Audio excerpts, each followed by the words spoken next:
하나님 말씀 열왕기하 4장 1절부터 보시겠습니다. 열왕기하 4장 1절입니다.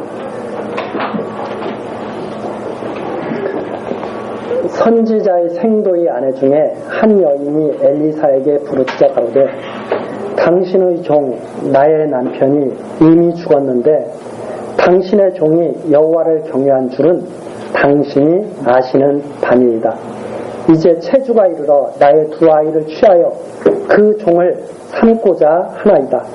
엘리사가 저에게 이르되 내가 너를 위하여 어떻게 하랴?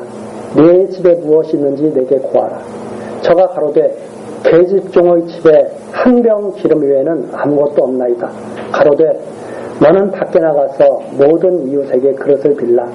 빈 그릇을 빌되 조금 빌지 말고 너는 내 두 아들과 함께 들어가서 문을 닫고 그 모든 그릇에 기름을 부어서 차는 대로 옮겨 놓으라. 여인이 물러가서 그 두 아들과 함께 문을 닫은 후에 저희는 그릇을 그에게로 가져오고 그는 부었더니 그릇에 다 찬지라. 여인이 아들에게 이르되 또 그릇을 내게로 가져오라. 아들이 가로되 다른 그릇이 없나이다 하니 기름이 곧 그쳤더라. 그 여인이 하나님의 사람에게 나아가 고한데 저가 가로되 너는 가서 기름을 팔아 빚을 갚고 남은 것으로 너와 내 두 아들이 생활하라 하였더라. 7절까지 내용입니다. 우리가 열왕기상 1장서부터 열왕기 지금 4장 열왕기하 4장까지 왔는데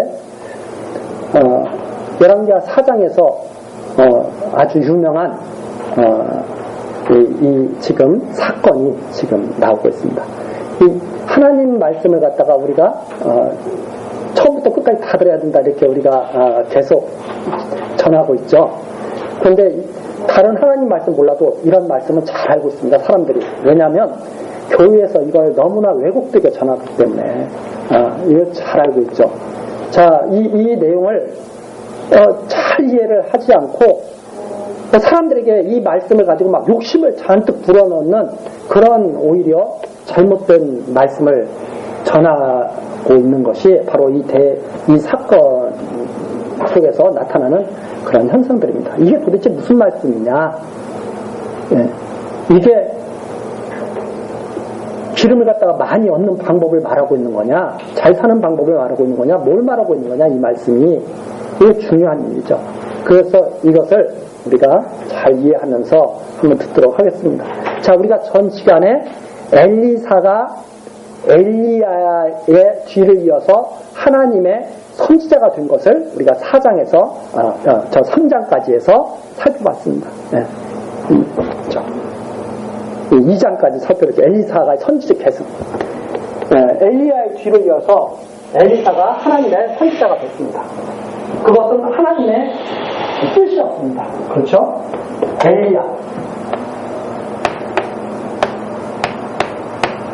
엘리야의 뒤를 이어서 엘리사가 엘리야의 뒤를 이은 선지자가 된 것은 하나님의 정하신 뜻이었죠. 엘리사가 자기 마음대로 그렇게 된 것이 아니라 엘리야에게 너는 엘리사에게 가서 기름 부어서 너의 귀를 내라. 이런 말씀이 있었습니다. 이 엘리사가 하나님의 참 선지자라. 하나님의 참 선지자인 것을 증거하는 내용이다 이것이. 하나님의 참 선지자의 증거. 그래서 이런 것들은 장차 정말 참 선지자로 오실 그리스도께서 많은 표적을 행하여 백성들에게 하나님의 참 선지자임을 증거할 것에 대한 예표로서 보여주신 거다 하는 말입니다. 이 엘리사가 지금 엘리야의 뒤를 이은 하나님의 참 선지자인데 이 엘리사를 통해서 많은 표적들을 보여주는데 그 내용은 장차 이 엘리사가 참 선지자임을 증거하면서 장차 오실 그리스도께서 이렇게 표적을 행하실 것이다 하는 내용을 증거해주는 내용인 거죠. 그래서 우리가 이걸 보면서 자연스럽게 그리스도의 표적을 생각하게 되죠. 아, 그분이 정말 오셔서 그렇게 표적을 베푸신 것은 하나님의 참 선지자임을 증거하신 거였구나 하는 것을 우리 알 수 있죠. 그래서 성경이 뭐냐면 하나님 증거죠. 하나님 증거. 봐라, 하나님이 세우신 선지자 아니야. 하나님 증거. 우리가 성경을 보고 하나님 정말 살아계셔서 이렇게 역사하게 하시네. 이것을 우리가 딱 이해를 해야 되는데 하나님 증거하는 것을 그런 말씀으로 딱 받는 것이 아니라 욕심을 부리고 있어요. 욕심. 봐라. 하나님을 잘 믿는 자는 이렇게 복받지 않느냐.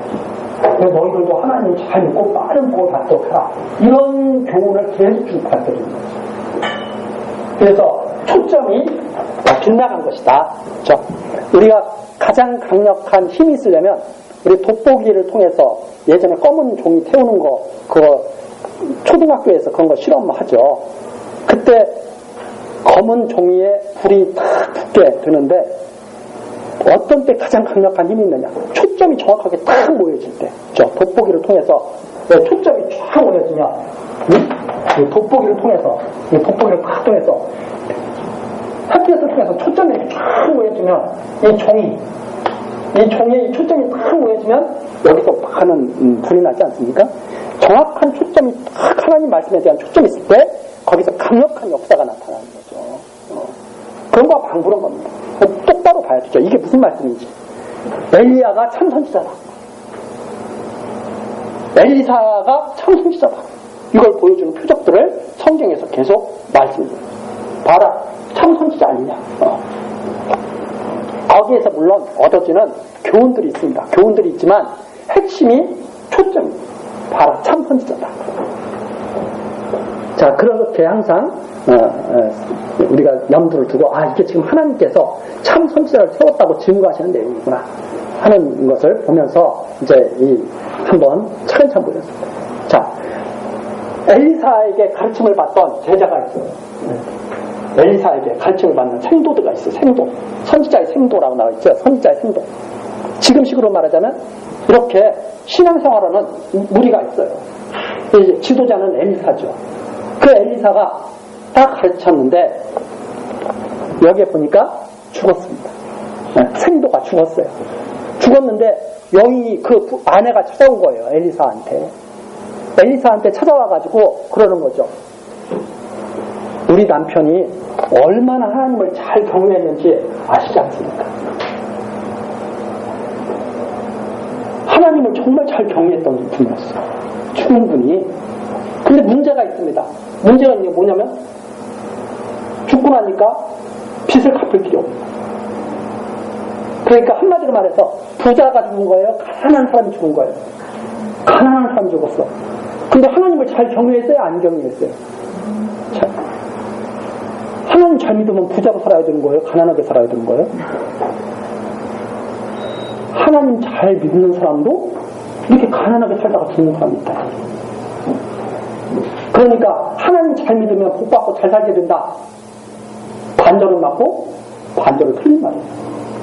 가난하게 살 수도 있어요. 그런 사람이 나타난 거예요. 너무나 답답하니까 그 아내가 엘리사를 찾아온 거예요. 얼마나 답답했으면 찾아오겠어요. 먹고 살 길이 없는 것은 물론이고 아들들이 종으로 팔려가게 생겼어. 빚이 있어가지고. 그래가지고 엘리사한테 도와달라는 거예요. 종으로 팔려가게 됐습니다. 당신에게 가르침을 받던 이 신실한 사람이 죽고 나니까 다 이게 지금 가정이 다 파탄나게 생겼습니다. 얼마나 안타까워요. 그러니까 엘리사도 마음이 아플 거 아닙니까? 엘리사 그러죠. 내가 너를 위해 어떻게 하랴. 이 표현이 무슨 표현이에요? 어떻게 도와줄 수가, 내가 어떻게 도와주면 좋겠어. 어떻게 도와줄까 막 같이 걱정하는 거예요. 그러니까 뭐라도 좀 있느냐. 그랬더니 하는 말이 한 병 기름밖에는 집에 아무것도 없습니다. 팔 것도 없어. 뭘 팔아서 처분해서 어떻게 할 것도 없어. 한 병 기름이라는 말은 이 기름이 한 병 가득 차 있다는 말도 아니에요. 이게 무슨 뜻이냐면 기름 한 번 쓸 것밖에 없습니다. 얼마나 가난해요. 표적을 베풉니다. 가로되 뭐라고 그러냐면 너 이웃에게 그릇을 빌려와. 이웃에게 그릇을 빌려와. 그릇을 빌려오는데 뭐라고 그러냐면 조금 빌리지 말고 빌릴 수 있는 만큼 다 빌려와라. 이거예요. 빌릴 수 있을 만큼 다 빌려와라.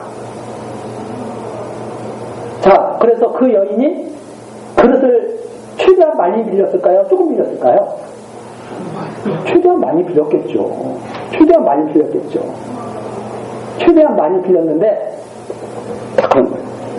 가서 문을 다 닫고 그 그릇에 그 조금 남은 기름을 계속 부어봐라. 그랬더니 어떤 저희가 하냐면 엘리사의 말대로 했더니 그릇을 빌려와서 기름을 붓는데 그 조금 기름 있던 것이 계속 나오는 거예요. 그래가지고 그릇에 다 기름이 차기 시작하는 거예요. 기름이 계속 차기 시작해요. 이런 놀라운 표적이 이제 나타나죠. 그런데 거기서 보면 여러 가지 그런 의미가 있습니다. 여러 가지 의미가 있지만 우리가 하나님이 이런 놀라운 역사를 하게 하시는데 6절입니다. 그릇에 다 찬지라 여인이 아들에게 이르되 또 그릇을 내게로 가져오라. 그 아들이 가로되 다른 그릇이 없나이다. 빌려온 걸 다 쓴 거예요. 다른 그릇이 없나이다. 했더니 기름이 탁 멈췄다. 자, 하는 내용입니다. 자, 그랬는데 7절이죠. 그 여인이 하나님의 사람에게 나아가서 그대로 말합니다. 말씀하신 대로 했더니 이렇게 됐습니다. 엘리사가 그러죠. 기름을 팔아서 빚을 갚아. 그러면 그 기름이 어느 정도 나왔다는 거예요? 빚을 다 갚아. 빚을 다 갚을 정도로 기름이 나온 거야. 아들이 종으로 팔려가야 안 팔려가요? 이제 안 팔려가도 돼. 아들들이 종으로 안 팔려가도 돼. 그 다음에 남은 것으로, 그리고 전 돈이 남아야 안 남아요? 남은 것으로 너와 내 두 아들이 생활하라.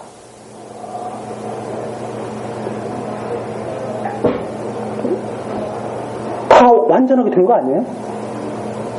아들을 종으로 팔려갈 거 다 갖고 아들 종으로 팔려가지 않고 남은 것으로 생활할 수 있고 된 거예요. 자, 이 말씀이다 이 말입니다. 이걸 누가 했다는 거예요? 엘리사. 왜 그 일을 했어요? 엘리야의 뒤를 이은 참 선지자임을 증거하기 위해서. 이 말씀을 이렇게 하는 거죠. 여러분, 우리는 큰 믿음을 가져야 합니다. 뭐에 주목했어요? 다른 그릇이 없나이다 하니 기름이 탁 그쳤더라.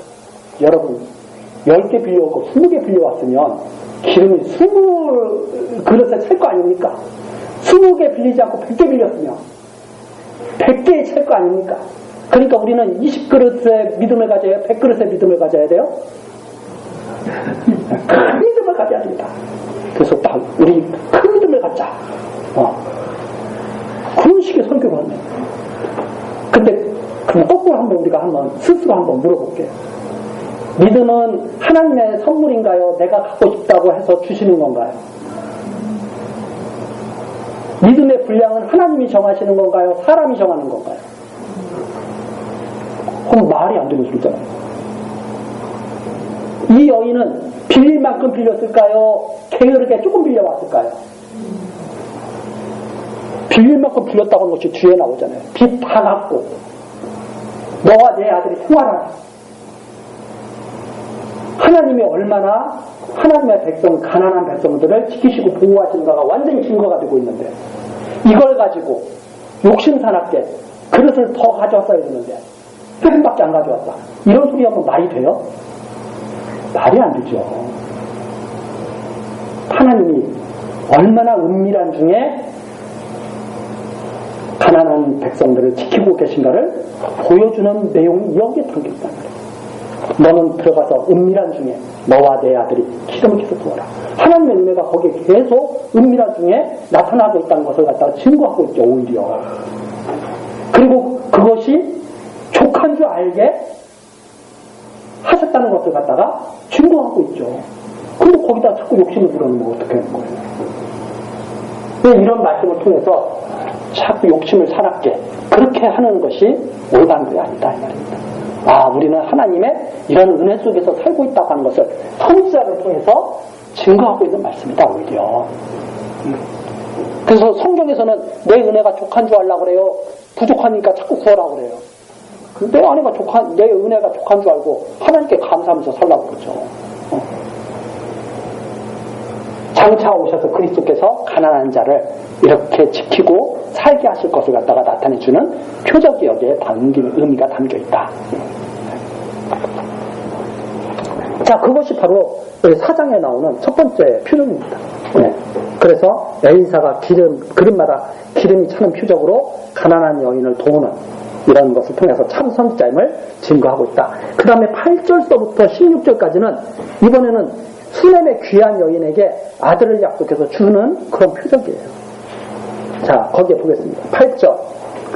하루는 엘리사가 수넴에 이르렀더니 거기 한 귀한 여인이 저를 강권하여 음식을 먹게 한 고로 엘리사가 그곳을 지날 때마다 음식을 먹으러 그리로 들어갔더라. 여인이 그 남편에게 이르되 항상 우리에게로 지나는 이 사람은 하나님의 거룩한 사람인 줄을 내가 아노니. 여기가 핵심되는 내용이 여기죠. 엘리사가 누구라는 거예요? 하나님의 거룩한 사람이다. 하나님의 선지자다 이 말입니다. 하나님 말씀을 속이지 않고 그대로 전해주는 또 참 선지자다 이분이. 그래서 그걸 알기 때문에 이 여인이 엘리사가 지나갈 때마다 꼭 식사를 하고 가시라고 대접을 하는 거예요. 이 귀한 여인이다. 그렇죠? 하나님의 거룩한 사람을 알아보고 그 하나님의 거룩한 사람이 하나님의 일을 잘할 수 있도록 돕는 이 귀한 여인. 그게 바로 귀한 여인의 의미죠. 그런데 10절입니다. 남편에게 말하죠. 우리가 저를 위하여 작은 방을 담위에 짓고 침상과 책상과 의자와 촛대를 진설하사이다. 저가 우리에게 이르면 거기 유하리라 하였더라. 남편에게 그러는 거예요. 이 사람은 하나님의 거룩한 사람인데 우리가 이 사람을 도와야 됩니다. 그래서 이 사람이 오면 좀 편안하게 지냈다 쉬다 갈 수 있도록 우리가 공간을 하나 마련해 줍시다. 이렇게 남편에게 말을 하는 거죠. 그러니까 얼마나 이게 대단한 그 열심이에요. 이게 이제 하나님의 사람을 대접하는 이 열심은 바로 하나님께로부터 오는 열심이죠. 이렇게 귀한 여인이에요. 그래서 거기에 귀한 여인이라고 합니다. 아주 간권. 엘리사가 거절할 수 없도록 해. 엘리사도 염치가 있지 매일 거기 가서 밥 얻어먹게 생겼어요. 그런데 얼마나 간권을 하든지 엘리사도 이제 편안하게 가서 이제 대접을 받게 되는 거죠. 자, 그런데 11절입니다. 하루는 8절에 하루는 나오죠. 11절에 하루는 이렇게 나오죠. 이 하루라는 뜻이 뭐냐면 그날이라는 뜻이에요. 그날. 하나님이 정해놓으신 날. 하나님이 정하신 때 이런 의미를 거기에 담고 있습니다. 그러니까 다 그런 생각할 때마다 하나님이 그때를 다 정해놓으신 거예요. 자, 그날에 하루는 엘리사가 거기 이르러 그 방에 들어가서 누웠더니 마련해준 공간에서 쉬고 있는 거예요. 쉬고 있는데 12절 자기 사환 게하시에게 이르되 이 수넴 여인을 불러오라. 곧 부름에 여인이 그 앞에 선지라. 엘리사가 자기 사환에게 이르되 너는 저에게 이르라. 네가 이같이 우리를 위하여 생각이 중일하도다. 생각이 참 깊고 그리고 아주 조심스럽고 아주 남의 배려를 너무 잘해. 생각이 중일해. 내가 너를 위하여 어떻게 하랴. 왕에게나 군대 장관에게 무슨 구할 것이 있느냐.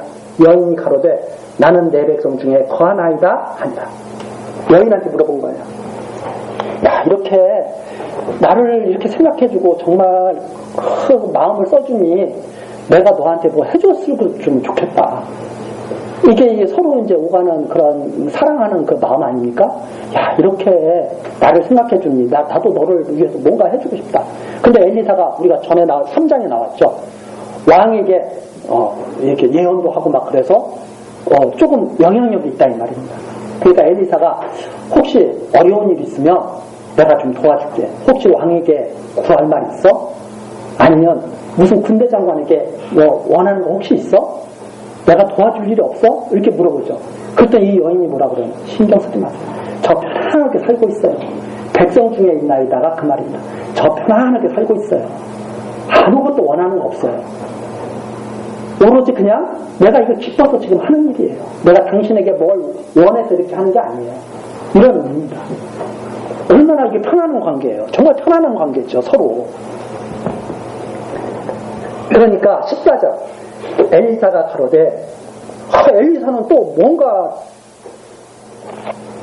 좀 표현하고 싶은 거예요. 나도 참 고맙다는 것을 표현하고 싶은데 그러면 저를 위하여 무엇을 해야 할까 혹은 고민을 하는 거죠.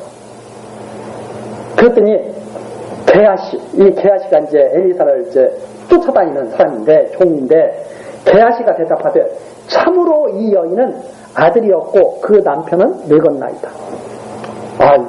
게하시가 이 집에 부족한 것이 제가 볼 때는 아들이 없습니다. 남편은 늙어가지고 이제 참 불쌍하죠. 이런 뜻입니다. 뭘 도울 거 없을 것 같더니 엘리사가 그 말을 딱 듣습니다. 게하시한테 아들이 없어? 남편이 늙어서 이제 소망이 없어? 이런 말이죠. 즉 그 남편은 늙었나이다. 이 말은 이제는 아들 가진 소망도 없고 아무것도 바랄 것이 없는 그런 지경입니다. 지금. 근데 그 당시 여인이 가장 바라는 게 뭐였겠어요? 히브리 여인이, 이스라엘 여인이 가장 수치스러운 게 뭐냐면 생육 번성을 못하는 거예요. 하나님이 복 주신 생육 번성을 해야 되는데 생육 번성을 못하는 거예요. 여인이 가장 수치스러워요. 왜? 그 당시 여자로서 가장 할 일을 못한 거거든요. 여자가 해야 할 가장 중요한 일을 못한 거거든요. 참 그런 지경인 거죠. 15절입니다. 가로되 다시 부르라. 그래? 알았어. 다시 불러라. 부름의 여인이 문에 서니라. 문에 섰다고 하는 그런 뜻은 뭐냐면 조심스럽게 딱 가가지고 이렇게 있는 모습입니다. 그러니까 아주 겸손하고 존중하고 하는 모습으로 딱 서 있는 거죠. 엘리사 앞에 딱 서는 게 문에 서 있다 하는 그런 걸로 표현합니다. 엘리사가 가로되 16절이죠. 돌이 되면 내가 아들 하려. 너 이제 1년만 있으면 너 아들 얻게 돼. 그죠? 여인이 가로되 아니로소이다. 내 주 하나님의 사람이여 당신의 계집종을 속이지 마옵소서. 사람의 힘으로 된다는 거예요? 안 된다는 거예요? 안 된다는 거예요. 그런 말씀 하시지 마십시오. 속이지 마십시오. 하나님의 사람이 그렇게 함부로 그렇게 하시면 안 됩니다. 뭐 이런 놀리지 마십시오. 왜 저를 놀리십니까? 이런 뜻이죠.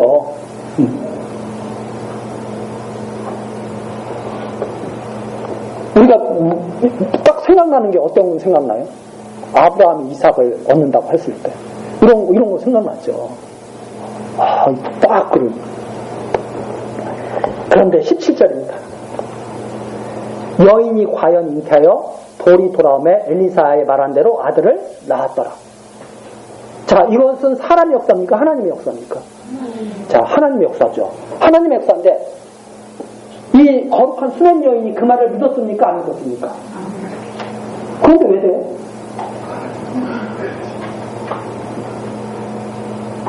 이 여인은 엘리사의 말을 믿겠어요? 안 믿겠어요? 이제? 엘리사의 말대로 되는 거구나. 이제 된 거구나. 엘리사의 말대로 됐다는 것은 하나님의 말씀대로 된 거구나. 여인이 확실히 하나님 말씀을 믿겠어요? 안 믿겠어요? 이제? 믿죠. 이게 믿음이라는 말입니다. 이게 기독교에서 말하는 믿음이죠. 이 믿음은 사람의 신념에서 오는 거예요. 하나님이 주신 선물이에요. 하나님이 주신 선물. 이래서 믿음이 선물이다. 그래서 하나님이 믿는 자에게 선물을 주셔서 믿게 하시는 거죠. 믿기 싫어도 믿게 하시는 거죠. 주여 믿습니다 해서 되는 거예요? 안 믿었는데도 믿게 하시는 거예요. 믿게 하시는 거예요. 이게 믿음이다 말이에요. 하나님이 주신 믿음. 그 믿음은 하나님을 경외하는 힘이 있게 만듭니다. 그렇죠? 자, 이렇게 된 거예요. 여기까지는 참 잘 됐죠. 자, 그런데 보십시오. 18절. 그 아이가 저기 자라매 하루는 곡식 빼는 자에게 나가서 그 아비에게 이르렀더니 그 아비에게 이르되 내 머리야 내 머리야 하는지라. 그 아비가 서원에게 명하여 그 어미에게로 데려가라 하며 곧 어미에게로 데려갔더니 낮까지 어미의 무릎에 앉았다가 죽은지라. 그 아기가 잘 자랐어요. 이제 아버지를 찾아갈 정도 됐습니다. 일하는 곳에 딱 찾아갔는데 아버지 앞에 가가지고 그런 거야. 아빠 머리 아파 머리 아파. 그러고선 쓰러지는 거예요. 그래서 아버지가 얼마나 깜짝 놀랐겠어요. 야 빨리 엄마한테 데리고 가. 그래서 막 데리고 갔습니다. 엄마가 얼마나 놀랐겠어요? 하나님께 기도하고 막 낫게 해달라고 그랬을 것 같아요? 안 했을 것 같아요? 하나님 왜 이러니까 살려주십시오 막 그랬을 거 아니에요? 근데 아기가 어떻게 됐다는 거예요? 죽었다는 거예요. 죽었다는 거예요. 이런 일이 어디 있어요?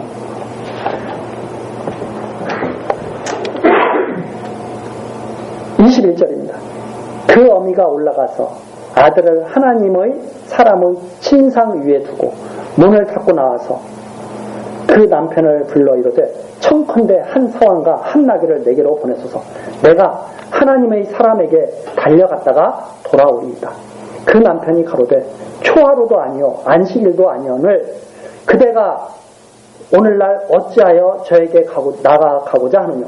여인이 가로되 평안이니이다. 이에 나귀에 안장을 지우고 자기 사환에게 이르되 모라 앞으로 나아가라. 내가 말하지 아니하거든 나의 달려가기를 천천하게 하지 말라 하고 드디어 갈멜산으로 가서 하나님의 사람에게로 나아가니라.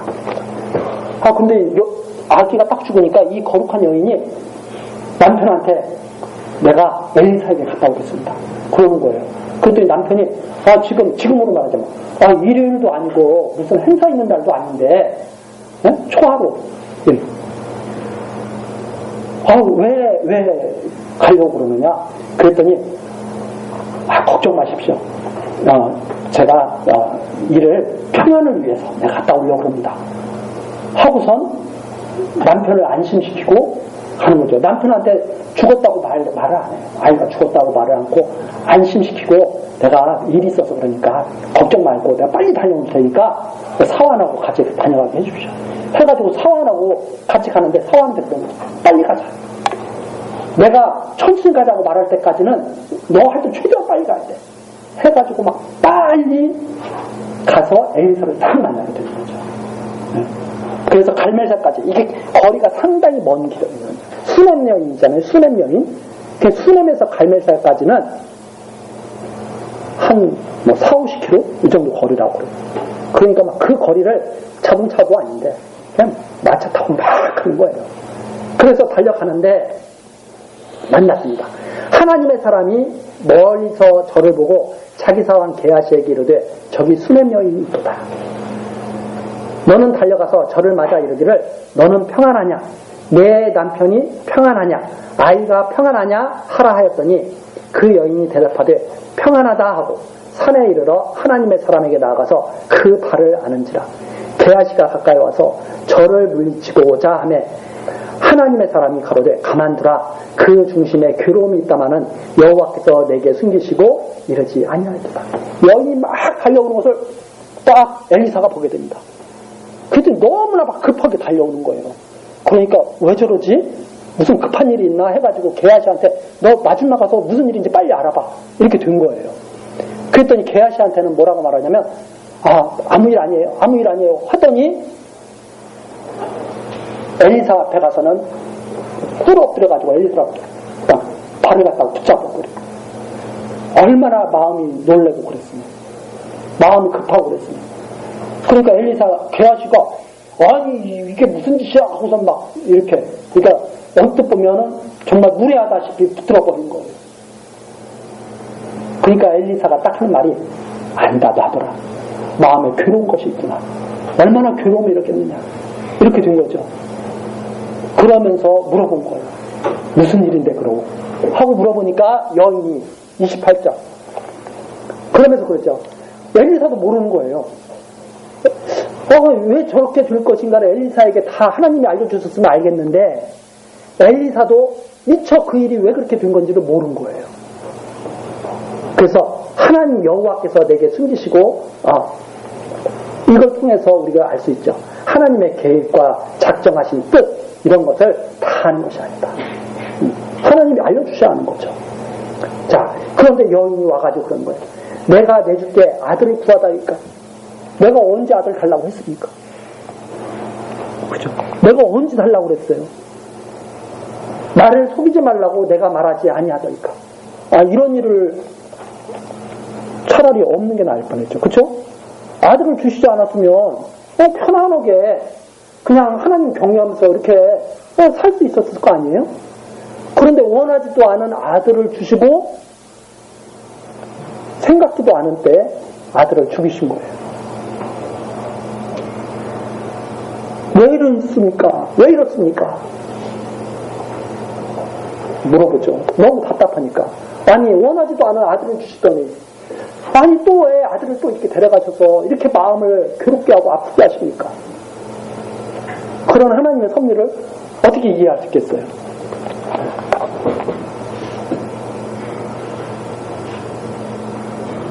참 이런 걸 보면 우리가 앞에 나온 거 생각해 보십시오. 하나님 열심히 믿었는데 가난하게 해서 빚져서 종으로 팔려갈 때도 그런 상황 속에 빠지기도 하고 원하지도 않던 아들을 주시더니 원하지도 않을 때 데려가시기도 하고 이게 도대체 왜 이렇습니까? 29절입니다. 엘리사가 게하시에게 이르되 내 허리를 묶고 내 지팡이를 손에 들고 가라. 사람을 만나거든 인사하지 말며 사람이 네게 인사하지라도 대답하지 말고 내 지팡이를 그 아이 얼굴에 놓으라. 게하시를 먼저 게하시를 보내면서 너 다른 사람하고 상관하지 마. 너 빨리 가야 돼. 너 인사하고 서로 주고받고 이러면서 기치하지 마. 빨리 가. 이런 의미죠. 그래서 내 지팡이를 줄 테니까 그 아이 얼굴에 놔. 이렇게 하고 게하시를 보냈죠. 30절입니다. 아이의 어미가 가로되 여호와의 사심과 당신의 혼의 사심을 가리켜 맹세하노니 내가 당신을 떠나지 아니하리이다. 엘리사가 이에 일어나 여인을 쫓아가. 그런데 여인이 그러는 거예요. 절대로 당신하고 같이 가야 됩니다. 당신이 가지 않으면 나 여기 그대로 있겠습니다. 게하시를 보내다니 당신이 가야 됩니다. 그래서 무엇을 말하냐면 하나님의 사람만을 의지하고자 하는 그런 간절한 심령의 상태를 말해주는 거죠. 지금 뭐냐면 게하시는 선지자가 아니잖아요. 엘리사가 선지자가 아닙니다. 하나님의 사람이다 이 말이죠. 하나님의 사람이 같아요. 그래서 장차 이 여인의 이런 마음은 장차 참 선지자이신 그리스도만을 의지해서 살아가게 될 것을 바라게 하는 그런 내용이 여기 담겨 있습니다. 하나님의 말씀을 붙들고 있는 그 여인의 모습이죠. 그래서 이 여인의 모습은 겉으로는 엘리사를 붙드는 것 같지만 하나님의 말씀을 붙들고 있는 그 모습을 보여주고 장차 말씀의 육신이 되어 이 땅에 오실 그리스도를 갖다가 바라보게 할 그런 심령이 여기에 담겨져 있다. 이렇게 우리는 이해할 수 있습니다. 그래가지고 엘리사가 여인과 함께 가게 된 거죠. 자, 엘리사가 여인과 함께 가는 순간 게하시는 아무 이제 일이 없죠, 사실. 그렇죠? 자, 그래서 31절입니다. 게하시가 저희 앞서가서 지팡이를 그 아이의 얼굴에 놓았으나 소리도 없고 듣는 모양도 없는지라 돌아와서 엘리사를 맞아 가로되 아이가 깨지 아니하니이다. 아이가 안 일어나요. 죽었어요, 그대로. 왜? 엘리사가 직접 오기로 한 순간 게하시가 가는 일은 다 그건 무효입니다. 그래서 게하시의 이 지팡이는 아무런 능력이 없다는 것을 알 수 있죠. 그 뭐가 능력이 있는 거예요? 하나님의 말씀이 능력이.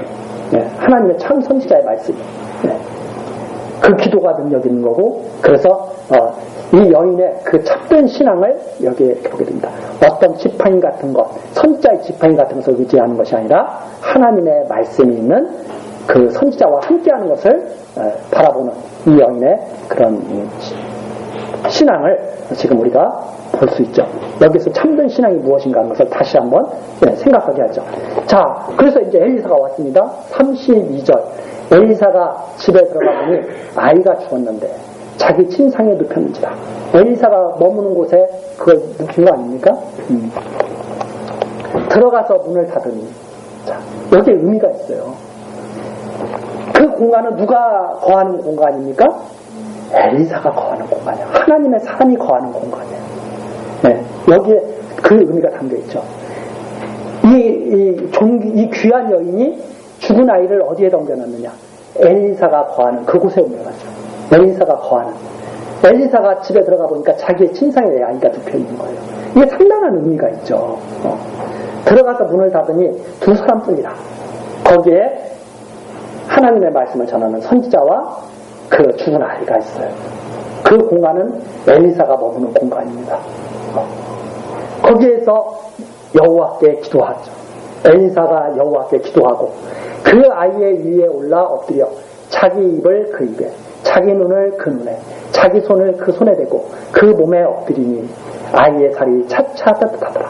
이게 간절히 그 아이가 살아나기를 바랐는데 하나가 된 거죠. 자기 입에 그 입을, 자기 눈에 그 눈을, 자기 손을 그 손에 대고 그 몸에 엎드리니, 그렇잖아요. 완전히 하나가 되는 그런 모습을 표현해주고 있죠. 그러면서 아이의 살이 차차 따뜻하게 돌아오게 됩니다. 기도하고 간절한 마음으로 아이와 하나가 되는 그런 선지자의 그런 모습을 표현해주고 있죠. 자, 여기에서 우리가 그리스도 안에서 성도와 하나 된 성도들이, 죽은 성도들이 다시 살아나게 되는 그런 모습까지도 여기서 보게 되죠. 그래서 바로 하나님의 능력을 힘입어서 이 아이가 살아나게 됩니다. 참 선지자인 그리스도께서는 이렇게 하셔요. 나사로야 나와라 하면 죽은 나사로가 어떻게 돼요? 확 나오고, 내 아들이 살아나리라 하면 딱 아들이 살고, 말씀으로 다 이루어지잖아요. 바로 그런 장차 오실 그리스도의 능력을 미리 아주 그림자적으로 보여주고 있는 이런. 자, 35절. 엘리사가 내려서 집안에서 한 번 이리저리 다니고 다시 아이 위에 올라 엎드리니 아이가 7번 재채기하고 눈을 뜨는지라. 자, 7번 재채기하고 눈을 떴다. 완전히 살아났다 이 말입니다. 완전히 살아났다. 아이가 완전히 죽었던 아이가 완전히 살아났죠. 그래서 엘리사가 이리저리 다녔다는 것은 아이의 상태를 계속 보면서 살펴보는 모습이고, 아이 위에 올라 엎드리고 아이가 7번 재채기하고 눈을 뜨는지라 하는 것은 이제 완전히 살아나는 것을 표현하는 모습입니다. 엘리사가 게하시를 불러서 저 수냄 여인을 불러오라 하니 곧 부름에 여인이 들어가니 엘리사가 가로되 내 아들을 취하라. 여인이 들어가서 엘리사의 발 앞에서 땅에 엎드려 절하고 아들을 안고 나가니라. 이 내용이죠.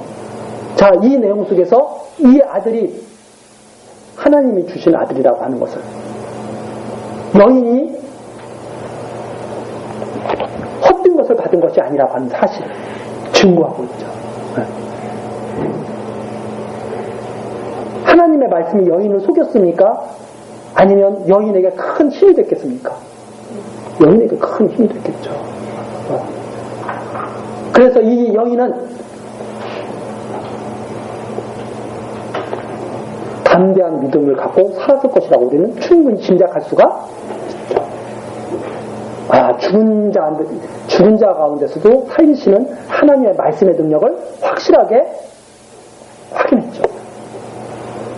이렇게 해서 엘리사가 참 선지자라고 하는 사실, 장차 그리스도께서 오셔서 이렇게 죽은 자들을 살리실 것을 바라보게 하는 그런 표적을 행하신 것이다. 자, 이게 사람이 원해서 된 거예요? 하나님의 뜻대로 된 거예요? 하나님의 뜻대로 됐다고 하는 것을 증거하고 있는 거예요. 그렇죠? 여인이 원해서 된 것이 아니라 하나님의 뜻대로 된 것이다 하는 것을 밝혀주는 내용이죠. 자, 이런 역사를 우리에게 또 말씀.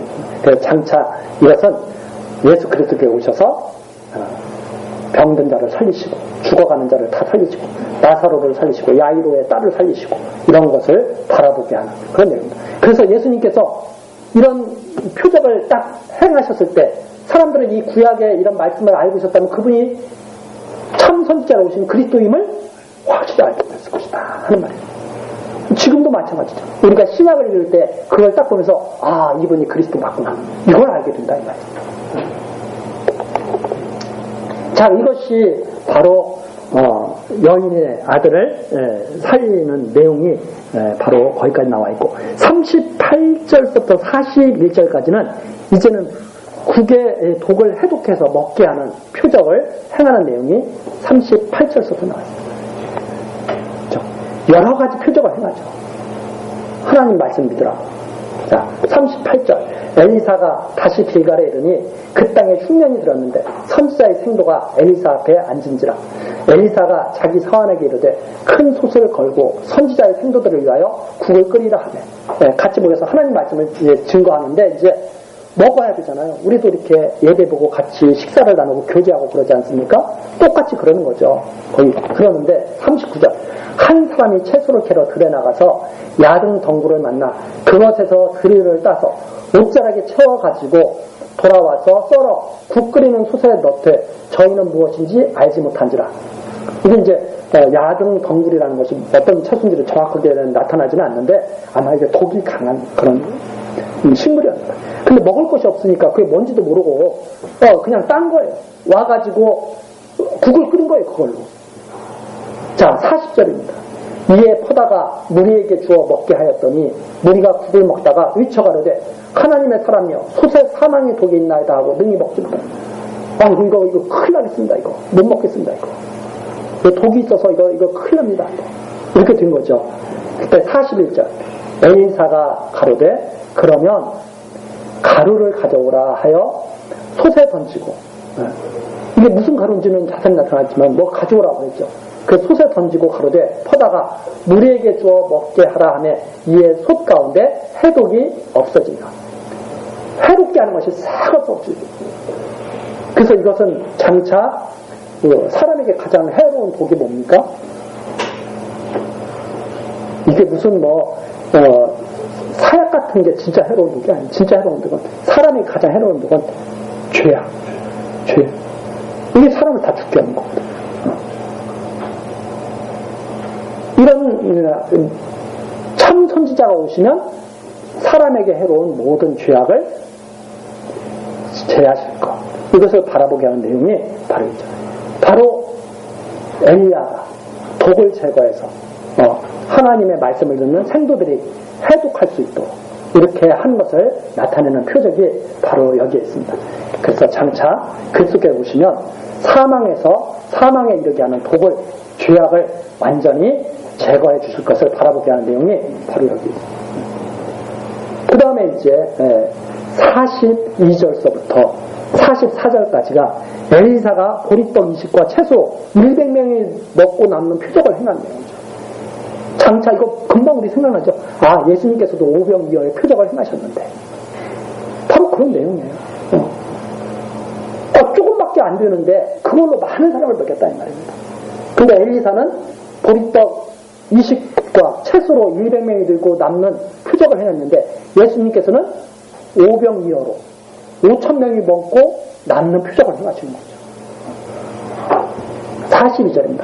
한 사람이 바알 살리사에서부터 와서 처음 익은 식물 곧 보리떡 20과 또 자루에 담은 채소를 하나님의 사람에게 드린지라 저가 가로되 무리에게 주어 먹게 하라.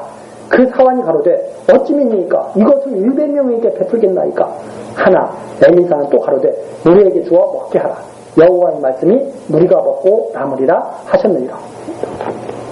무리가 먹고 남는다고 누가 말씀하셨다는 거예요? 여호와께서 말씀하셨다는 거예요. 이게 여호와께서 그렇게 말씀하셨어. 여호와의 말씀대로 그렇게 먹고 남는 거야. 사람들의 생각은 몇 명이 못 먹을 거예요. 조금밖에 안 돼, 양이.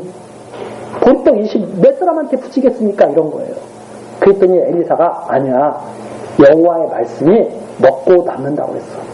100여 명이라 먹고 남는다고 했어. 100여 명이 먹고 남는다고 했어.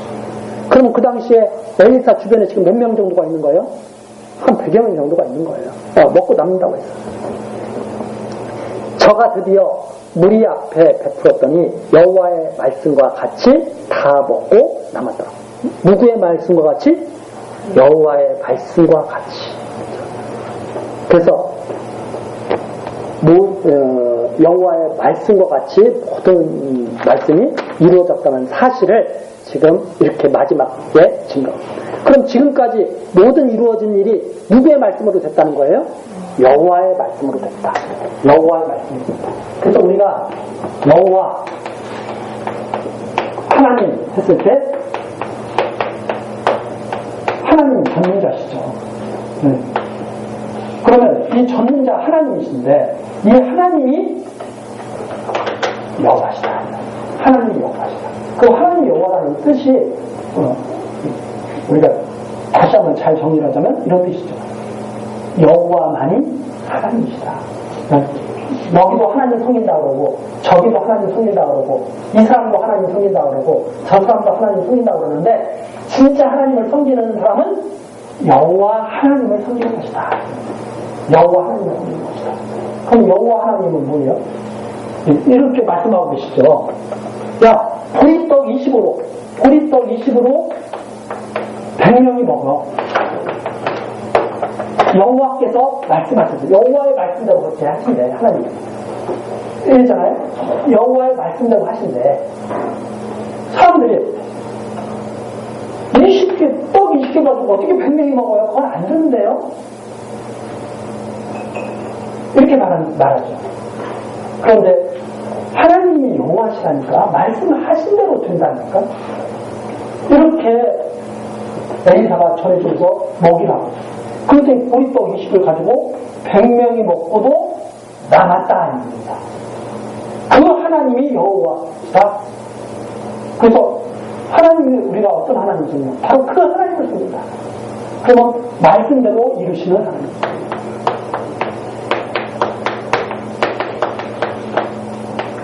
말씀대로 성취하시는 하나님.